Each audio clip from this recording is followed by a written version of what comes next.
An original podcast from podlatino.com.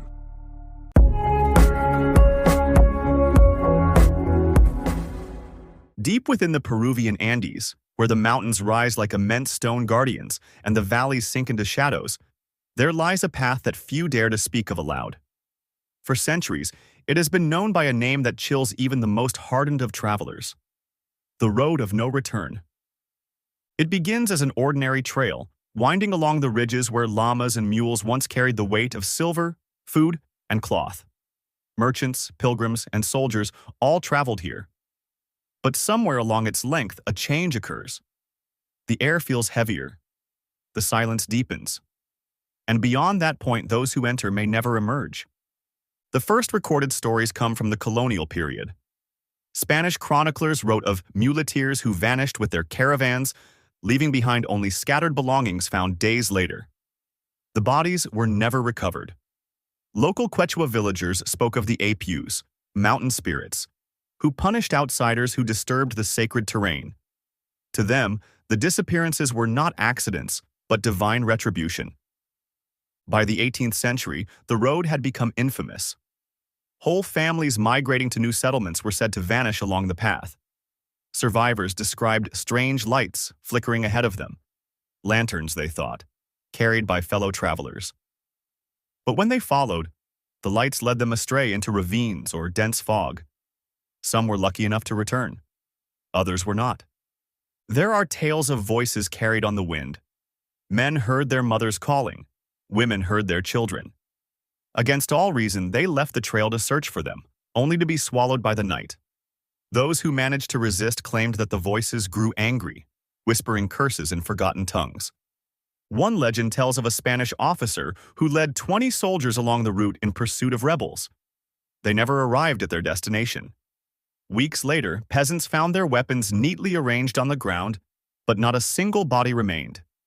The villagers swore they heard the sound of marching feet echoing in the distance long after. Modern times have not erased the fear.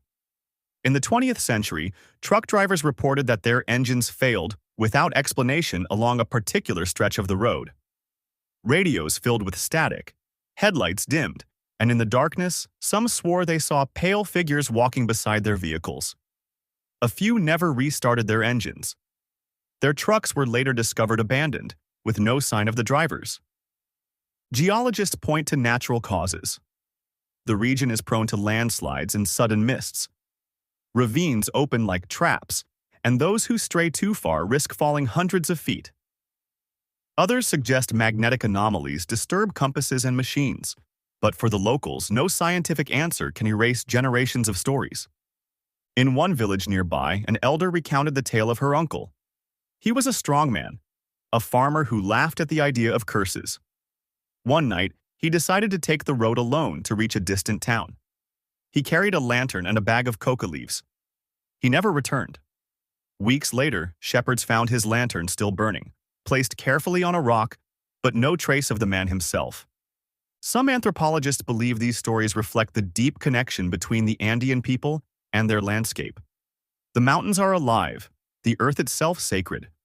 To wander without respect is to invite the wrath of powers older than any empire. The road of no return is not just a path, it is a threshold between worlds. Even today, there are those who claim to hear the whispers when they walk too close. A tourist, hiking with friends, reported that he felt compelled to turn left at a fork in the trail. The voice he heard was his own father's, though his father was thousands of miles away. His friends pulled him back before he could step into the fog. He later admitted he had no memory of moving. The most haunting detail across all testimonies is the silence. Birds fall quiet, winds drop, and the mountains seem to hold their breath. In that void, anything is possible. A slip into another time, another place, or another realm altogether. The government has long discouraged travel through the area. Maps leave it unmarked. Locals warn outsiders never to set foot there after dusk. Yet the stories continue, whispered at markets, told around fires, carried from one generation to the next. Perhaps it is a convergence of dangers, fog, cliffs, exhaustion, that explains the losses. Or perhaps it is something more. a reminder that in these highlands, the line between the living and the unseen remains thin. Tonight, as we leave the Andean Trail behind, the road of no return still stretches across the mountains, waiting. For those who dare to follow it, the path may seem ordinary, but step too far, and the silence will claim you. And once you enter, there may be no way back.